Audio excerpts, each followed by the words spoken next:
insan dediyi sözə özü əməl etməzsə, onun sözü insanların qəlbində iz buraxa bilməz.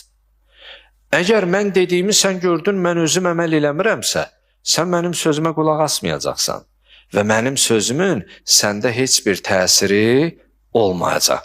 Ona görə Peyğəmbər salavatullah buyurur ki, mən ləm ya'məl bi qovlih, ləm yuəssir qovluhu fi qulubin nas.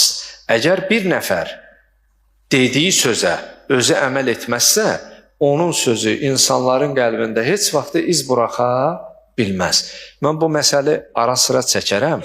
Çünki siqaret çəkən çoxdur deyə o gündəlik qarşılaşdığımızın örnəyini verəndə, misalını çəkəndə daha yadda qalar olur da. Məsələn, indi siqaret çəkmək olar, olmaz, onunla işim yoxdur. Amma indi elə bir nəfər siqaret çəkəndi ata. Neçə il məsələn, 20 il, 30 il, məsələn, indi bəzən o yaşlılarla baxır, məsələn, biraz da fəxarətlə, deyir, bu 52 ildir mənlə məsələn də dostluq eləyir. İndi mən bunu açsam, buna xəyanətdir, bu yaxşı. İndi öz aləmində, atanın əlində siqaret, tüstüləyə, tüstüsün elə, oğlunun belə də yaxınlıqda ola, tüstüsün ona üfürə, deyir, oğlum, sən bir nəsiyyətin var, sən məsləhət görmürəm bunu çəkəsən, bu yaxşı bir şeydir.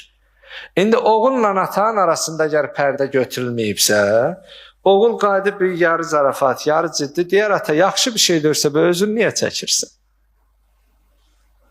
Yəni, yaxşı olmayan bir şey gərək sən özün tərk eləyəsən ki, məndə də təsiri qoya da. Amma indi birdən ata özü çəkmir. Oğluna o sözü deyir, çəkənin sözü ilə bu çəkməyənin dediyi sözün çəkisində fərq eləyər. Ölçüsü fərq eləyər. Niyə?